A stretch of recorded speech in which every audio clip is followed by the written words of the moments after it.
Awesome. Thank you guys all for being here, and for all of you that are also watching the recording or maybe watching this on view. Thanks for showing up to learn and grow as always.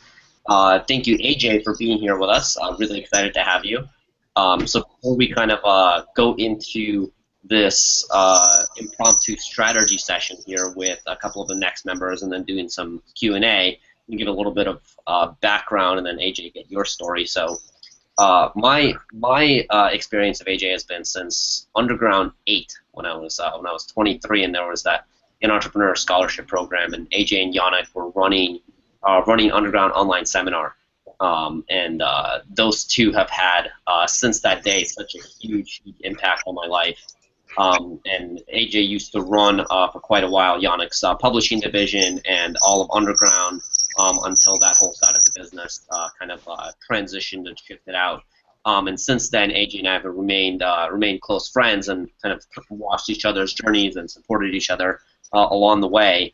And it's just been really amazing what I've seen AJ continuously do with his career as he's reinvented himself, and in multiple areas too. So not just being this marketing master, but this marketing master, this entrepreneur that's really effective at strategy and helping others scale, a fitness professional in multiple arenas, from being the strongest man in the world to going to the fittest man, and continuously just evolving, reinventing himself, never getting stuck in one thing. And I'm sure even now, if AJ shares where he's at right now, it'll probably be even a significant update to me. So just really cool example of a man that is continuously growing, continuously evolving, and finding new ways to give his gifts to the world, and in this case to you guys for the next hour. So welcome, AJ. Hi, thanks for having me. Glad to be here. So before we get started on strategy stuff, could you share maybe a 3 to 5 minute version of your story, kind of how you got started in the entrepreneurial world, and anything else that you think would be relevant here? Just some background for everybody, and I always enjoy hearing your story again as well. Yeah, absolutely. So, I mean, when I was in college, I was wanting to be a strength and conditioning coach, and pretty much realized that they were all broke, and started doing some research into what was the most amount of money you could make as a strength and conditioning coach. And I think the most that any strength and conditioning coach was making was around $250,000. And I was looking at how much they were working. I was like, this is crazy. And so I started looking into opening my own private facility and having my own place, because I just figured, that was the way to do it. And so I ended up going to a Ryan Lee boot camp. It was the first seminar, first event I ever went to. And I'm sitting there, and I'm seeing the presenters present, and it was a mixture of business and hands-on fitness presentations and things like that. And I just said to myself, I could be on that stage. I felt like I knew enough. I felt like I had enough smarts to be able to do that. And so that was really the first time I thought about being an entrepreneur. And then it was just an evolution from there. And pretty much, I'm unemployable. And so, I'll work with other people, but it seems to always be a lifespan on that, because of the visions I have and, the goals I want to achieve. And a lot of times it's hard to align with other people for a long period of time, especially the type of people on entrepreneurs I tend to work with, because we're always all on our own personal growth journeys as well. And so with that, things change, and you have to navigate those changes. That's kind of what happened. I went and I was running a health club for some guys who also had online consulting business in the fitness industry, and I wanted to get involved in that. Got involved in that with them. Then realized the power of the internet and became obsessed with online marketing and just the internet in general, just business online. Became obsessed with that, and then with that company, it actually ended up turning the health club over to someone else to run, working pretty much full-time with them in the consulting space, until we started acquiring and creating new businesses. And we built up several businesses in business to business, business to end user, from actual physical products to digital products. So we were doing a little bit of everything. And then they wanted to go into the franchise space, which is obviously a logical progression. But for me, we'd been teaching trainers to be independent and to start their own brands and do all this stuff, and I just felt this misalignment, and I didn't feel that that was what I was supposed to do. And so that was really the first jump-off point, where I went out on my own, and started helping other fitness professionals launch their brands within the industry, and work with some of the top guys like Zach Evanish and Eric Cressy, and just real stellar people. And then I was in a mastermind group, and Yannick came along and spoke at the group, and there was just something about Yannick's energy, and I was very wanted to be around Yannick more. And so basically, we got chatting outside of that, and ended up, getting together for Underground and working together for Underground, and that's kind of just continues the evolution. And through Mavericks and Yannick, I've been able to meet people that I grew up looking at as, idols and inspirations, and be around other people that continue to push me to expand and grow. And outside of Mavericks, obviously, I seek out other people like that as well. But it's really my evolution as an entrepreneur is really directly tied to the growth that I've been able to attain, and that's really down to the people I've surrounded myself with. So that's really the short version for you, but that's what brought us here today.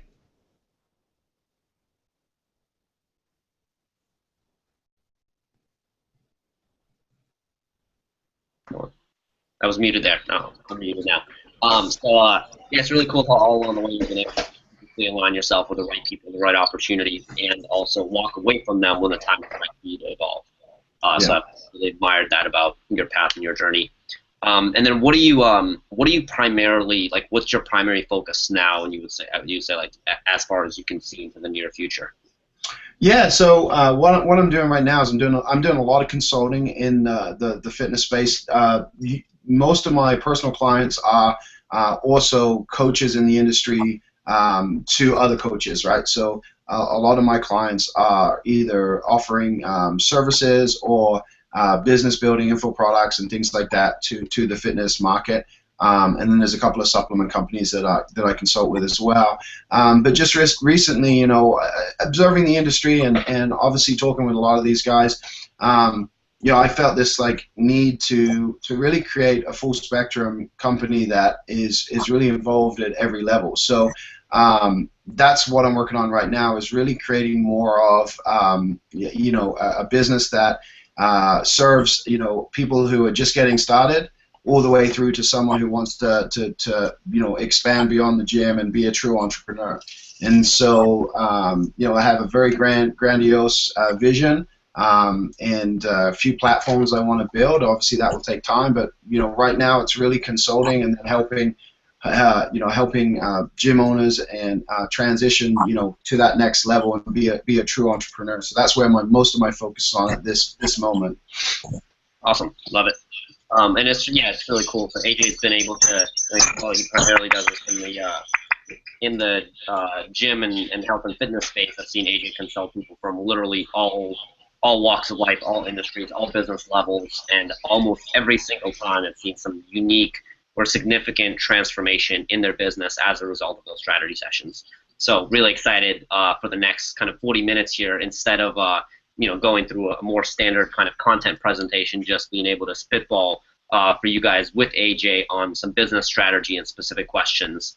So we'll start off by doing a couple of hot seats that'll be about 10 minutes each on some kind of preset topics with Christopher here, and then with Mike Mates, who just joined in. What's up, guys? A minute to settle, and then from there we'll kind of go into just open Q&A. And as you guys are sitting here listening, either come up with specific questions for AJ, or even better, specific very relevant questions for your own business or challenges that you're having. Kind of bring them. And then between me and AJ, you'll get a couple of really good mirrors with a wide range of experience, both from our personal journeys and from being around Mavericks and a ton of other successful entrepreneurs, that you'll be able to get feedback and insights on that'll help you grow. Cool. So with that, AJ, did you get a chance to read Christopher's post on there? Yeah, I did. I got it pulled up right here. Cool. So, and Christopher, do you want to kind of just I know we've got the written version there, and then you want to just for everybody kind of speak to this a little bit. If you speak in care at all. Yeah. Okay. So why don't we just scoot this over a little bit? Well, they'll see you on there, but if you speak, it'll be the same. Oh, I see what you're saying. Yeah. I'll just look into the camera. Okay. Cool. Yeah. So this came through earlier this spring. It was literally on a plane flight back from Men's Experience, and just kind of had the desire to draw. And I was drawing, and two symbols emerged, and I flipped my notebook upside down, and I was like, whoa, these are the symbols. So I looked at those for probably a minute, 2 minutes, just kind of staring at them, and then boom, this whole program just kind of downloaded through. So I got the name, the Sovereign Man, built on the 7 pillars of royalty, and I'm bringing this into the world. So I knew that this was really tied into my life and my soul's work here, and I knew that I had to really step up to embody this piece by piece. So I got the symbols tattooed on my body, so it'd be a constant reminder so I wouldn't be able to back down.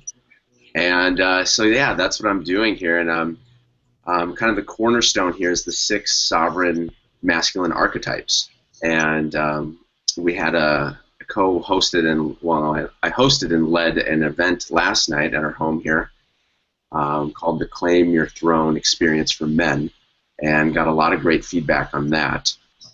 And so now I'm really at a place of refining the packages and really feeling into what's going to have the most impact for the men. I imagine there will be a VIP day, VIP weekend, where we can have an activation adventure for each of the archetypes. So example of the archetypes is wizard, warrior, lover, the wild man, the playful prince, and the king. So that's kind of the synopsis on this. So, you know, any feedback, I'm totally open. And as the copy says, kick some ass. And it sounds like, just to clarify, the biggest thing you'd look to probably get out of, and if I were getting feedback from AJ on your thing, I would also probably look to get feedback on this, is really structuring out the packages, like knowing where to start figuring out your target market around this stuff, and just getting feedback on how to put this out there in a way that, or how to put the packages out there in a way that sells. Exactly. Cool. So have you actually launched this in terms of, you know, I see the site's up, but have you actually run people through this? Like, where is it, the business at right now? So haven't officially launched yet. Last night was kind of like the first getting it publicly, and I didn't really like post the event or post the link to the website. It's more about the first time the content was public. Okay, great. So basically, we're just starting out here and figuring this out. In terms of your vision for the actual, regardless of how it's presented, you know, if a man comes to you, like, how are they when they come to you versus how are they when they leave you? Like, and not necessarily leave you, but once they've gone through the initial, you know, indoctrination or transformation. Yeah, what I imagine right now is that they're running a company, you know, the cash flush, and things are going okay, but they're really struggling and like forcing it. So there's a lack of flow, there's a lack of ease in their creation, and they're able to get results now, but they have to put in more hours, and it's just a strain to kind of eke out a small amount of results. They're not in their flow zone. It's not an unfolding. It's more of a forcing. Mm-hmm. Cool. So the biggest thing with this is that for sounds like for most of these men, they've already experienced some kind of success, and really, but the success is almost an empty success. Like, they reach the top of the mountain, and now it's like, well, you know, this isn't what I thought, and so it's this. You know, I relate to it, obviously. I've gone through that myself. I'm sure that the reason you created this is you've been through that personal journey. So one of the things to think about with this is, and I haven't watched the video series, so maybe the video series is potentially this, but like with this type of thing, really your life is your message, right? If you look at Gandhi's quote, your life is your message, and so at phase one, you have no results with anyone else at this point in time. And maybe you have a few if you've worked with some people, but really the story is of you. And so I would say that, you know, if you look at the hero's journey and you look at your story you've gone through and you just look at that as the outline and tell your story in that way and almost create a documentary style video that is, you know, it's talking to the audience, but it's explaining your process and what you've gone through, and that's the message that you put out to the marketplace, and then you're inviting other men to come on this journey with you. Now, starting out, obviously this is going to probably be people you know who are most attracted to this, and so in terms of the process, I honestly Dima can chime in here as well, because I know he works with a lot of different high-level folks. But honestly, my advice would be to have an event, like you would do small events, and you would have training leading into those events, transformation at the event, and then the ongoing is the expansion. So because there's certain rules that you know, you have the values we live by. You have like, which is like the code of honor, right? That's the code of honor. And then within those rules, there's obviously going to be things that they do on a regular basis, which is the framework for, you know, these different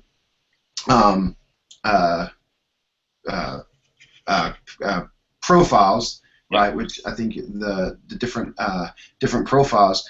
And so what I think, and this is the business model that I am using now and that I've seen to be most successful, but is this like in-person transformation, right? And then how you reach that transformation.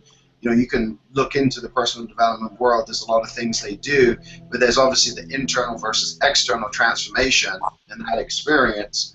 And so, you know, the attraction to that and the price point that I think you want to charge is very suited to, you know, filling out an application, applying to be, you know, a part of the program, going through a sales process, conversation with you on the phone, and then them committing to coming to this event, but then obviously teeing them up before the event with pre-training that like starts to get them in motion, and then when they show up, it's the reality check.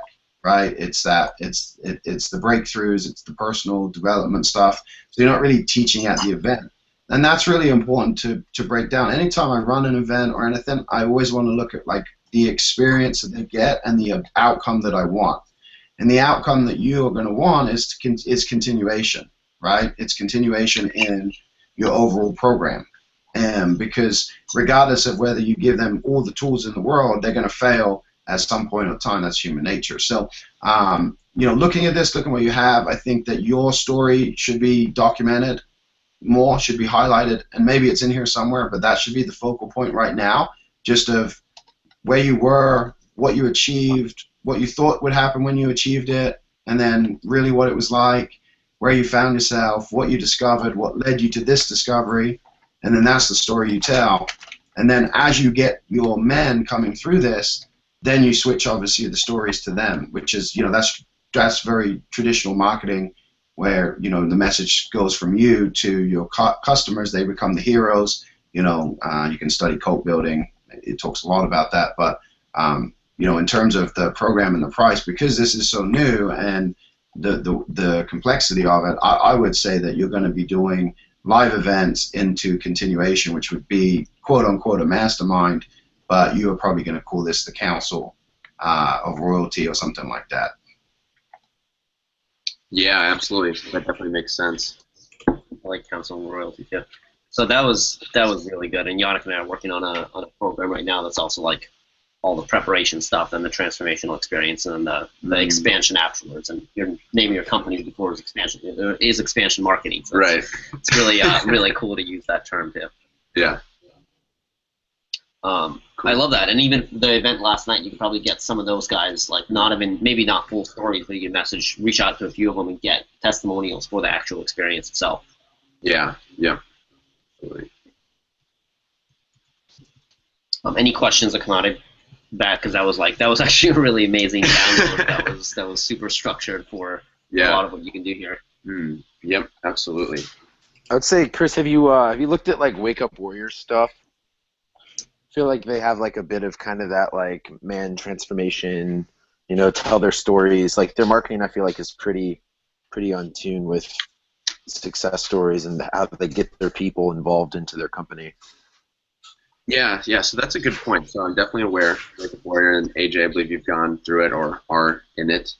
Yeah, I'm a huge part of that. So awesome. So that's something that's come up for me too. You know, is like I honor and respect a lot that Wake Up Warrior has done and is working really well.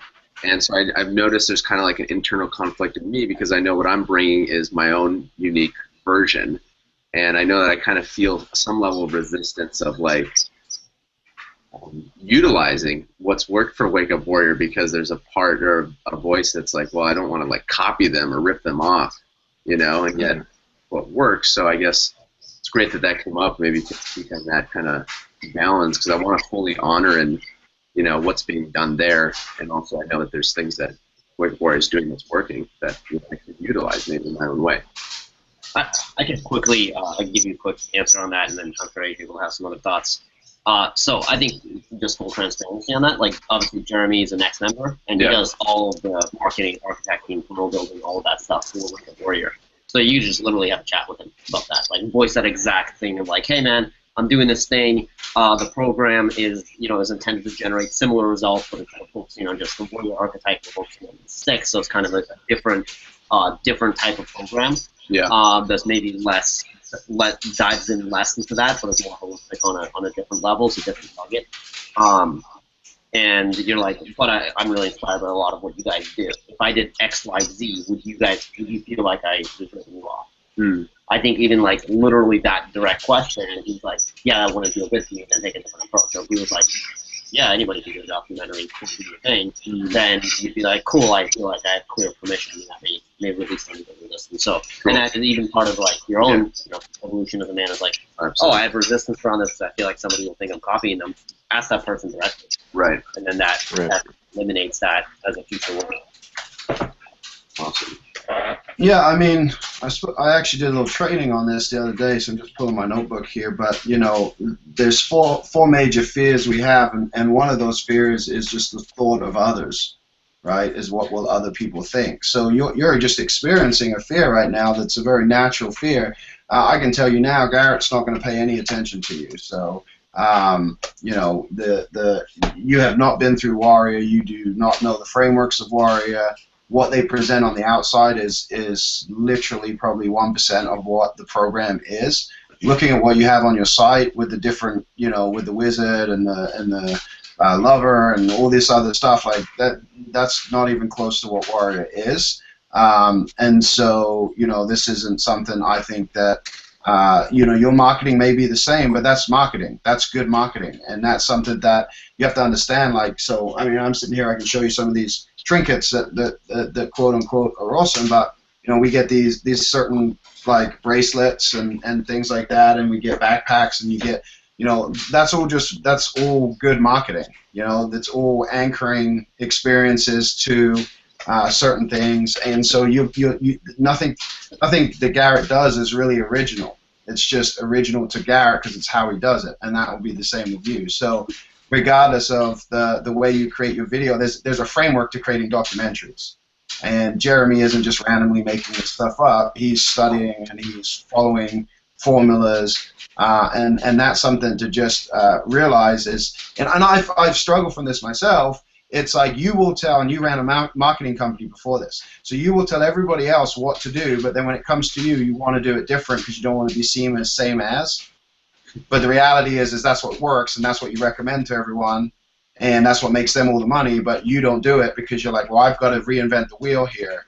I've got to be an innovator. I've got to be a disruptor. And that's just something you just have to acknowledge. You go, I'm being an idiot, and literally just like I in certain situations, if in relationship, I look at myself and go, you're just being a little boy. You're throwing a temper tantrum like a kid. Like in business, it's the same thing. You're being an idiot. You like just what would you tell yourself, and then just do that. And you know because you did marketing, but the reason you're struggling is you're going, well, I don't want to do the same. Like I don't want to do a webinar because everybody does webinars. I hear that all the time.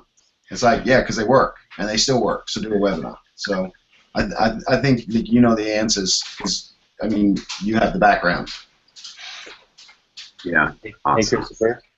Yep. Justin here. Got a quick thing to share because I actually asked the guys in Warrior like what the biggest shift was for their marketing and what they've learned over time. Because at the beginning they weren't having as easy a time filling Warrior Weeks, and then it became easier and easier, and now it's like clockwork. And the thing that made the biggest difference was the focus. They finally narrowed down the focus to married businessmen only. No coaches, no this, no that. It's the focus went down to the family, where the biggest leverage was. So for you, finding the focus and the biggest leverage point for that person, the biggest thing that will get them to move, is essential, right? Because without that, a transformation offer conversation doesn't have that much weight, because a lot of people offer that. But when you start talking about something that's really tough to solve, that your exact target market is dealing with, like for example, theirs was problems at home. You're a successful entrepreneur. You know, you got to fix your marriage and your kids' relationships, and that is the biggest thing that Warrior does as well. So it's, you know, it's very in alignment. But once they made that shift, they made quantum leaps in their effectiveness. I love that. So for you, it could even be like exploring the different target market. Yeah. So like whereas Warrior is, yeah, it's the married men only, typically successful in business, and it's like wake up the warrior within them that built this life because he's falling asleep. Yeah. Right. For you, it's a little more of like you're running a little more of an initiation program. You're like, this is how you become a man. Right. So it's actually probably very likely that a lot of your target market will be young men, maybe 20s in their 20s and 30s, who don't yet feel like they've gone through the steps to become a man. That's actually good. That's a great idea, Dima, and I kind of like it because I think not a lot of kids in their 20s and 30s would pay that price. Warrior's pretty expensive. I don't know how much it is, but I think I'm just complimenting what you said. It'd be a different niche of people. Right. So maybe you have, you know, smaller. You know, maybe you have group events that are maybe like $1,000 or whatever, something that's affordable to anybody that truly, you know, really wants to be there. Yeah. And then you're targeting young men in their 20s and 30s. Even last night, for example, right? You have one guy who's 40, and everybody else is in their mid to late 20s. Yeah. That was the group that showed up.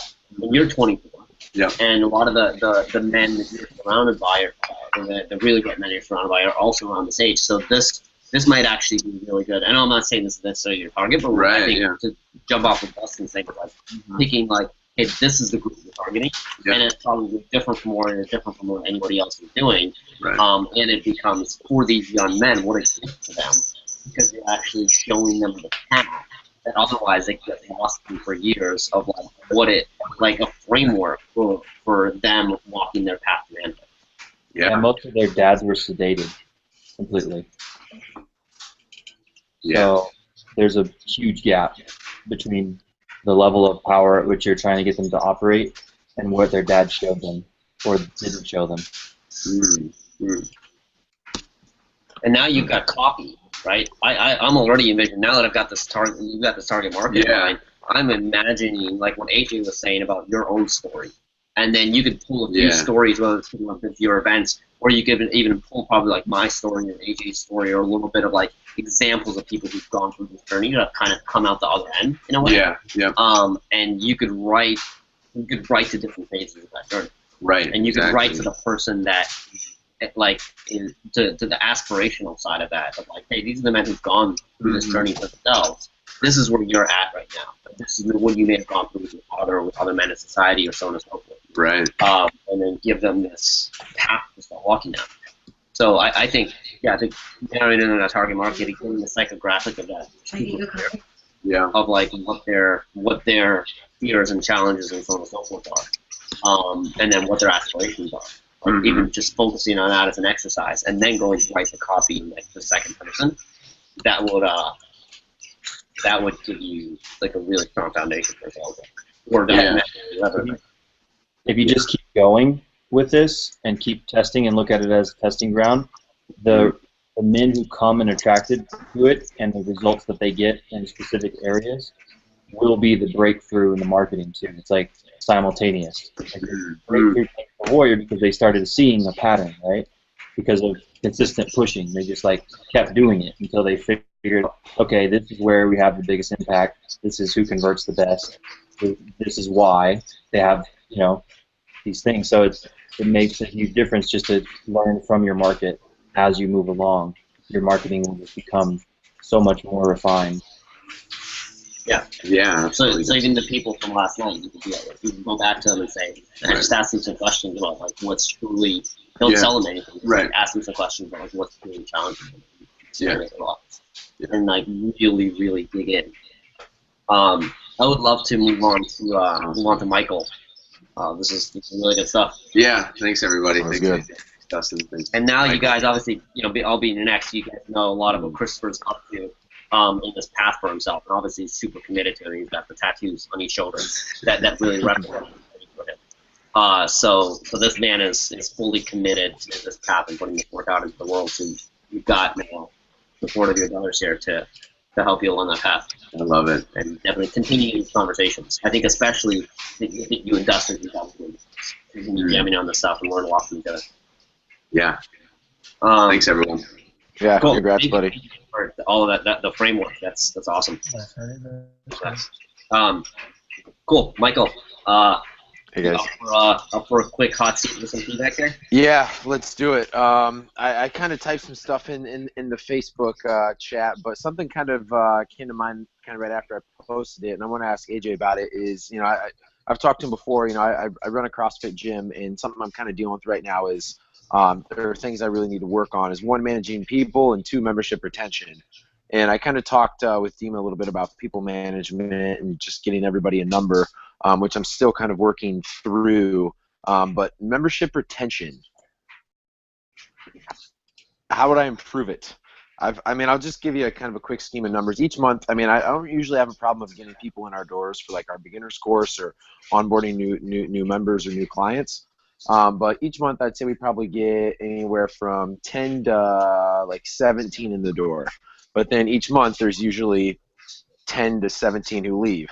And so we'll gain like one or two each month, and we do grow. But as far as like retaining a bunch of people, or retaining like everyone, I'm struggling with that. You want me to go first, Dima?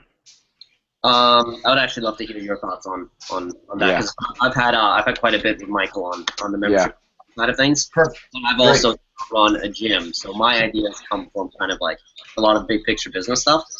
Yeah. So and you've really seen this market a lot, and maybe you might have some follow-up questions on this as well that I might not be able to identify. Yeah, I'm sure more will come, but I'll just address the retention issue. So the good thing always with any of this, and anyone listening who runs membership or any reoccurring revenue, is that when there's a retention issue, what allows you to do is say, okay, something's not going right, and we need to look at that. The only reason retention doesn't happen is because people aren't getting results, right? They're not complaining, because if they were complaining, you would know about it. But they're not raving fans. So they're right in the middle, and when you're right in the middle, it's just whatever. And it's seen as an expense versus an investment. So the biggest thing with retention is results. And with a CrossFit gym, I don't know how you run your class schedule, if it's open, if they sign up at certain times, or what. But with the style of the box, boot camps or CrossFit gyms, typically there's a large class, people come and go, and there's not much outside of that. There's not that anything else going on. So I'll give you, and we've experienced this. So with Valkyrie Athletics, we're an online. It's a company my fiance owns, but I'm a co-owner in it. But we run that online, and we go through the same thing. So we have these same conversations. A lot of my clients run group stuff, so the same thing. The number one thing that we realize it's accountability. Now, you can't hold anyone accountable to something they're not committed to. Agreed. But at the same time, like, they've hired you because they know they're not able to do it on their own, right? So reality is that by giving you money, they've essentially passed responsibility to you. And so if you can say, at the end of the month, you say, we did absolutely everything possible, and they still leave, then it's not because of you or the service or anything like that. So a few ideas that you can think about and kind of look at how to put into play is, like, for each person, although you don't offer one-to-one coaching, how can you offer one-to-one support? So I don't know if it's just you or if you have a staff, but on the front side, I mean, communicating with if you don't have a Facebook group for the gym right now, that's essential. But then communicating with them via text or Facebook message on, like, if they don't show up for a few days, like, are you following up with them? If they're struggling, following up them. Setting up an automated weekly check-in that, like, they get emailed a check-in form they fill out, and it asks about their experience. You could use a simple 1 to 10 on a scale of 1 to 10. What would you, how are you enjoying your experience? And then it triggers certain responses based on, if they're a 10, fantastic. Let's get social proof. Let's get testimonial. Let's get referral. If it's less than a 10, let's have a conversation. And so the level of accountability has to go up. Now, obviously, like, again, if it depends on your time, but if you have other coaches, then you can assign X amount of clients to them, X amount of clients to the next person, and that becomes their tribe. So that's kind of internal work. So accountability coach, like, in some way, shape, or form, or a check-in form they get on a weekly basis. And then obviously leverage your other coaches with that so that no one falls off. The survey stuff, all of that can be automated, through like an Infusion or something like that. We have a 90-day customer sequence. Joey Coleman spoke at the Underground about this, but he has a course, I think, on Creative Live for next to nothing that will show you how to create up. I think he calls it the 100-day sequence or whatever. So that when someone comes in every single day, well, I don't think his is every day. We do every day, but we do gifts. We do all these different things to make sure, because that's it's really important. The other thing is I'm gonna be honest. I think month-to-month contracts are just really was a terrible idea that came into the industry that hurts business owners, and with the way competition is now, month to month is everywhere. So I don't use those really. I have 3, 6, and 12.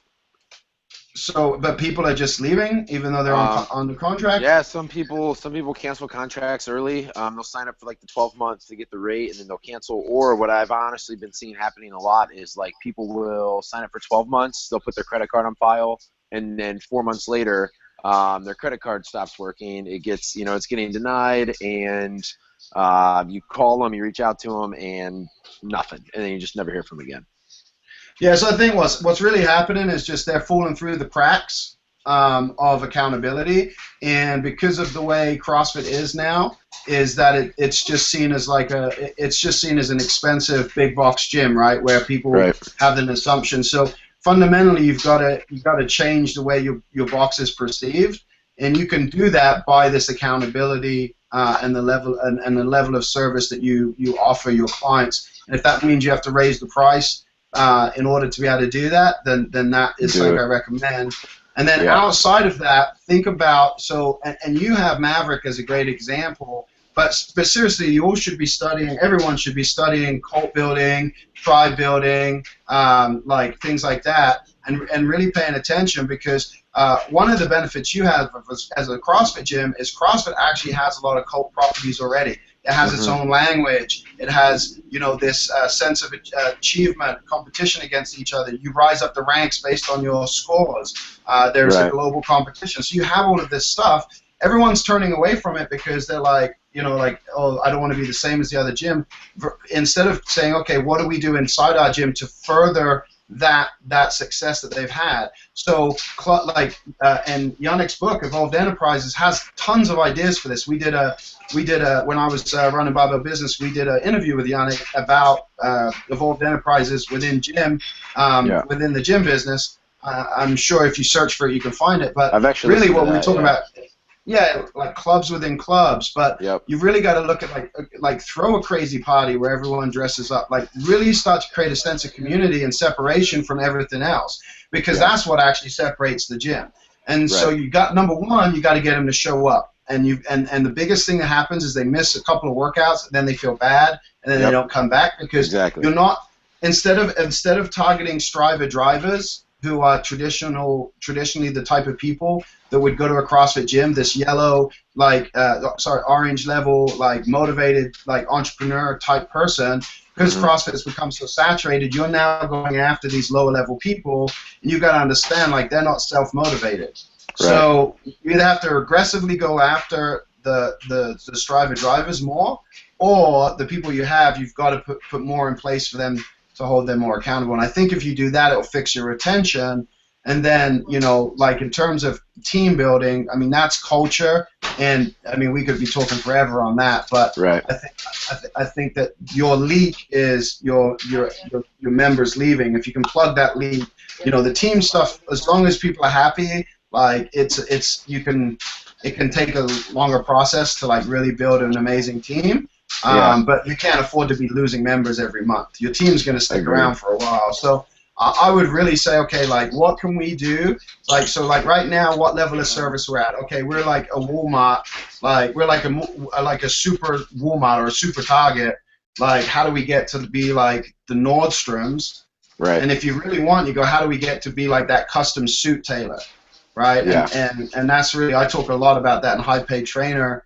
I'm actually doing a webinar tonight on it, but it's really, that's like what you've got to be thinking every day is like, don't pay attention to anybody else and what they're doing. Just say, okay, like if I was going to join a gym and I didn't know anything about fitness, what would I need to survive and succeed? And how do I give that to my clients? And that's I talk about, like, if you look at Apple and you look at a lot of these companies, like, your product is your service. And if I could go to a different gym and get that service, then we're going to be struggling, and that's when you're in the middle. So it's like like you don't need to cater to everyone, but how do you create the iMac or that the iPad, like, versus just having a regular gym? And so that's where your creativity has to come into play. And obviously there's resources out there, but you're in a great group with the Maverick Next and Mavericks and Yannick. This is like Yannick's field, like building culture and building community. And so you just got to look at that and be like, oh shit, yeah, like I know there's a guy named Mark Fisher. Like, those guys dress up as unicorns to train people in their gym. Like, they're just like, they work with theater stars and Broadway stars in New York, and so they have all these themes and they dress up and they have nicknames and they have all this stuff going on. But that's what you've got to look into, is community building, and you've got to figure out, like, how do we get a better community?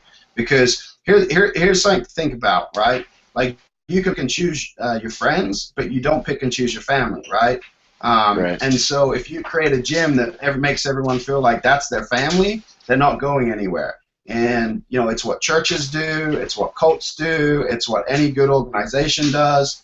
Like, you want to get to a point where people want to tattoo your brand on their arm. With all the clothes they wear is the brand from your gym. And CrossFit had that in the beginning and has kind of lost it because it became so saturated. And so just go back and say, okay, how do we really get that like that cult atmosphere, that sense of community and pride back, so that when some new member comes in, they're like, holy shit, this is fucking incredible. I've never seen anything like this, and they feel special. Because here's what I've learned in fitness more than anything from trainers who have had clients for like 10 years. Like, those clients aren't with that trainer to get results. Those clients are with that trainer because of the experience they get. Right. So if you get results and experience, you trump anyone. And so that's really the two areas to go, okay, how do we up our game on that? And just, I think you could probably come up with 10 things to do in the next couple of weeks to improve that, whether it's reaching out personally to the members and getting a post on where they're at, what do they like, what could we improve.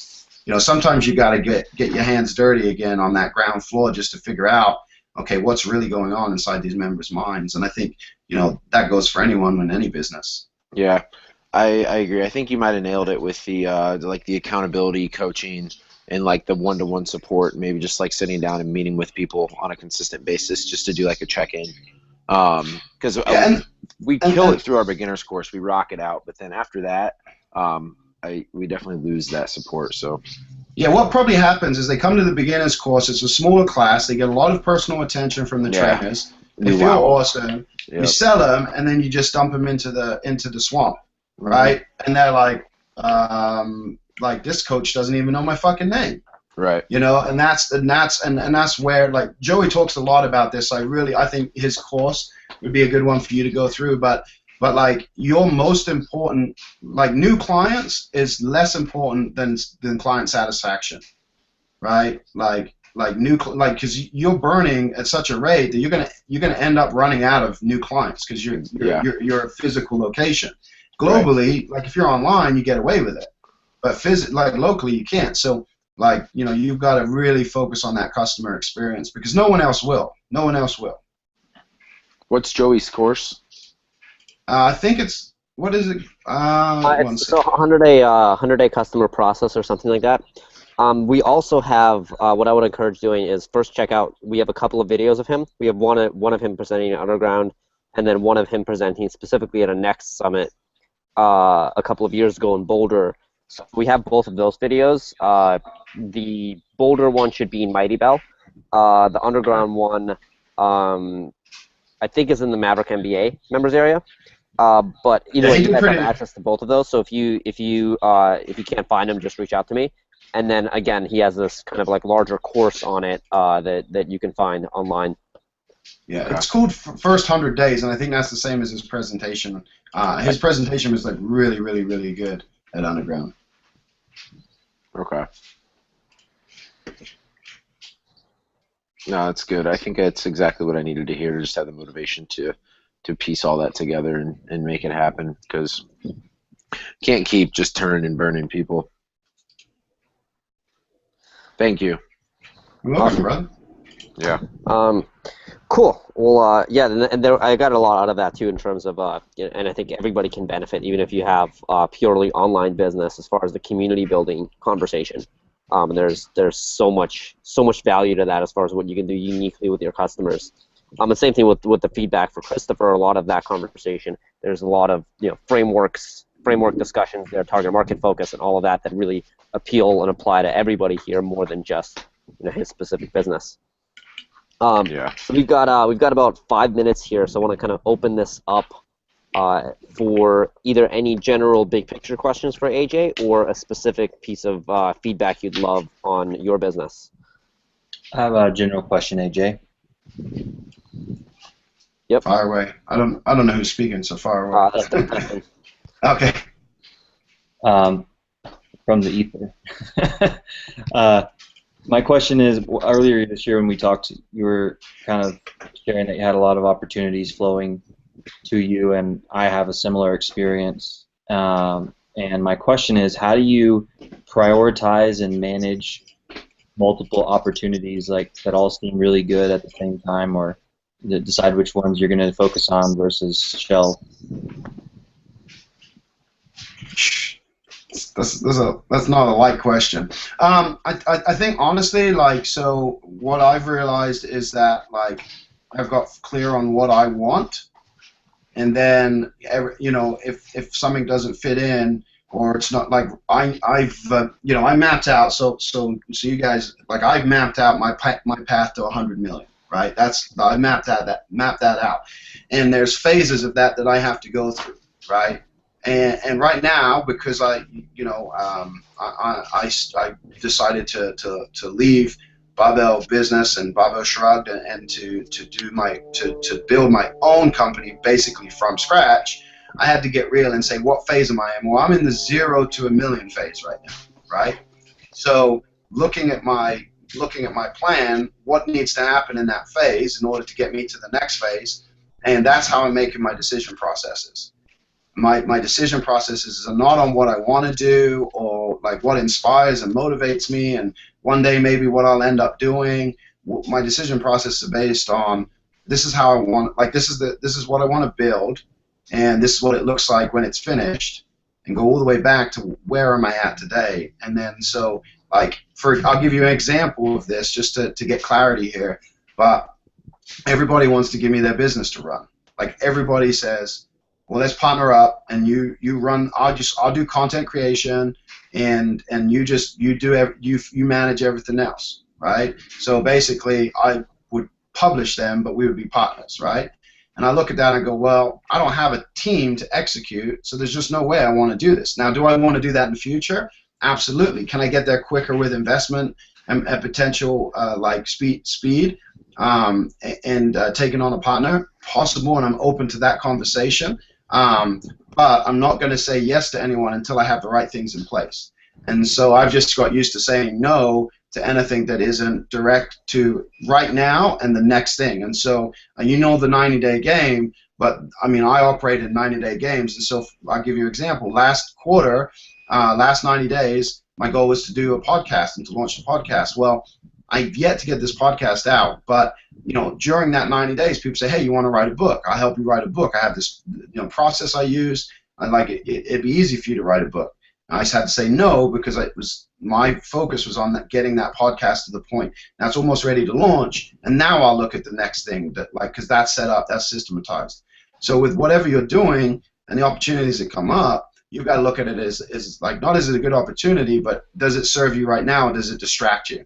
Right? Because I was very good and always been very good at distracting myself from the one thing I wanted, and the one thing I want is to build a $100 million company. And I keep distracting myself by taking on partners who said they wanted that, and then when we went to work and started building it, they were all of a sudden weren't ready to grow as fast. They didn't want to. All of a sudden they realized they want to go back to lifestyle. They wanted to switch industries altogether. And so I realized every time I rely on someone else for that goal, I'm just actually distracting myself. And I'm being an amateur by allowing someone else to control, to have as much say in it. So I said, you know what, I'm just going to do it myself. And, now I'm focused on that. And so that's really, I look at it, is it an opportunity to help now? Or is it an opportunity that makes sense in the future? Or is it just simply a distraction? And so I don't necessarily say, no, I never want to do that. I'll just say, hey, right now it's just not something I can take on. But I'm open to having further conversations. I need to put a few things in place, and so I try to keep it open because I know most people aren't going to do anything. Most people don't operate in the game of expansion, so most people are not in 30 days, 90 days in any different situation than they were before. So knowing that, I know that I can delay it 6 months, and they're probably going to be in the exact same position they were. So but I'll be in a better position to serve them. So does that help? It's about knowing. It's about knowing what you want, right?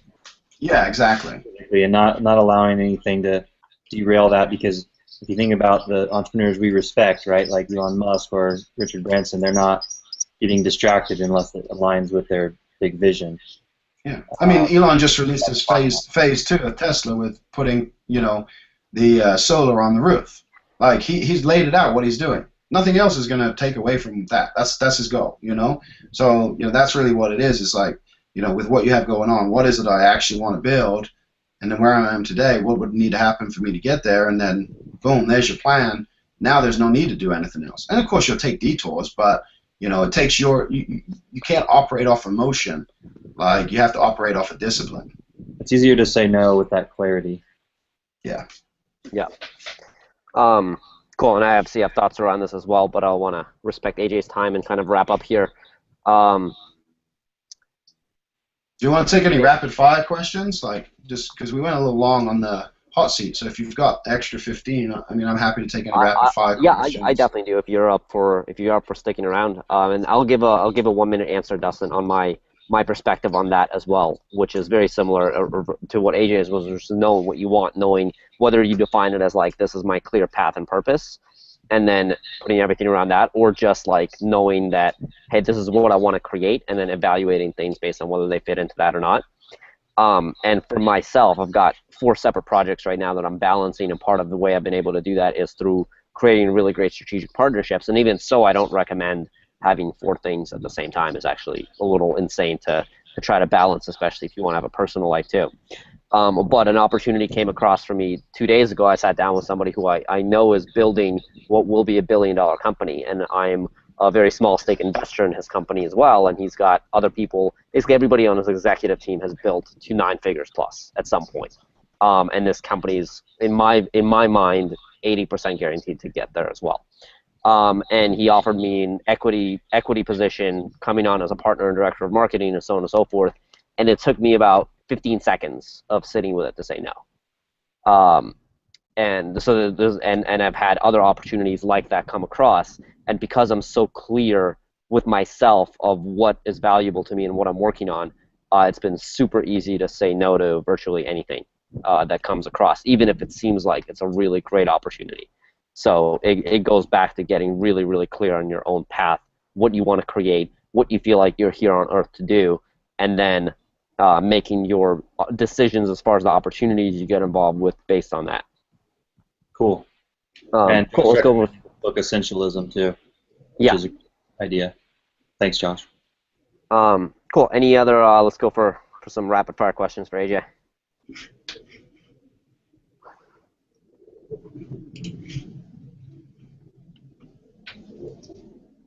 Josh, Matei, Perry. Anybody got something?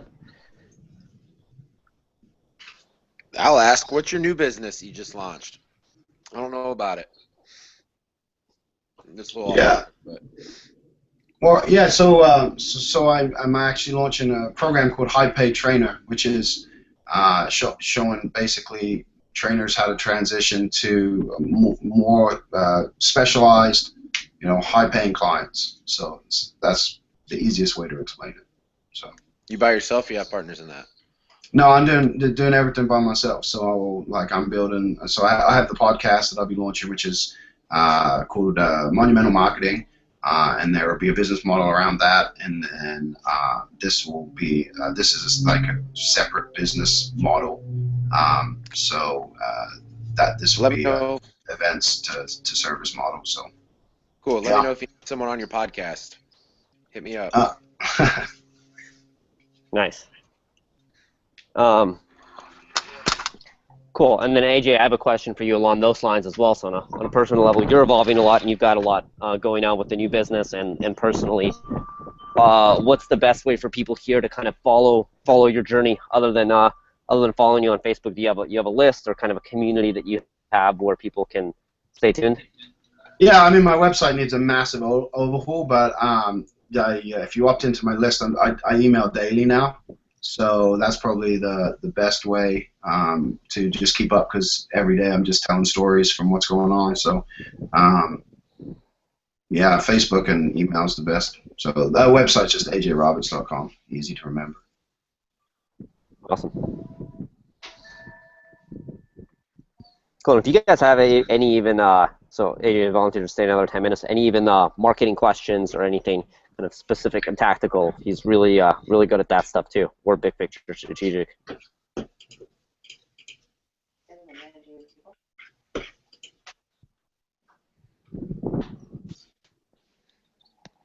Guys are all on fire. Everyone thinks like everyone. Perry's wondering about e-commerce experience. Perry, do you have I think AJ does have experience in. Hey AJ, can you hear me? Because sometimes the mic doesn't work. Yep. All right, cool. Yeah, experimenting with some Shopify stuff. I was just wondering if you had any experience with that, or know anybody who does. I've never used Shopify, so not really there on that. But I mean, what specifically when you say experiments? Yeah, I mean, it might not have to be about Shopify. Maybe like Facebook advertising. So right now I'm experimenting with Facebook advertising through a Shopify store. I have like a bunch of campaigns that are positive, but I have a bunch of campaigns that are positive, but I'm looking for a better way to like scale more systematically. Do you have any insights on that? What are you using to manage your Facebook stuff right now? I was just working on in the ad manager, but I'm learning how to use Ad Espresso right now. Okay, that's what I was going to recommend is Ad Espresso. So I think theirs is the best tool because you can release on mass scale. Yeah. But based on what you're doing and what I know, retargeting is going to be huge for you. And so it's just using Ad Espresso to first of all just get people to click and then just retarget the shit out of them. What are you selling specifically? Is it just like clothes, random stuff like that? physical products. Yeah. So just, I mean, like my fiance buys stuff all the time off of retargeting stuff she see on Facebook, like through an ad, and then she'll click, and then it'll come up like 8 times, and she'll finally buy it. So I think it's pretty normal for people to do that. Obviously, the biggest thing is you're gonna want to study is your images, and like that's gonna be. You can look at a lot of different things for images, but that's going to be the biggest factor in any of your advertising now is images. So if you're not using a professional photographer, or you're not like testing a ton of different versions of the image for whatever product it is, like that, I would heavily invest in images.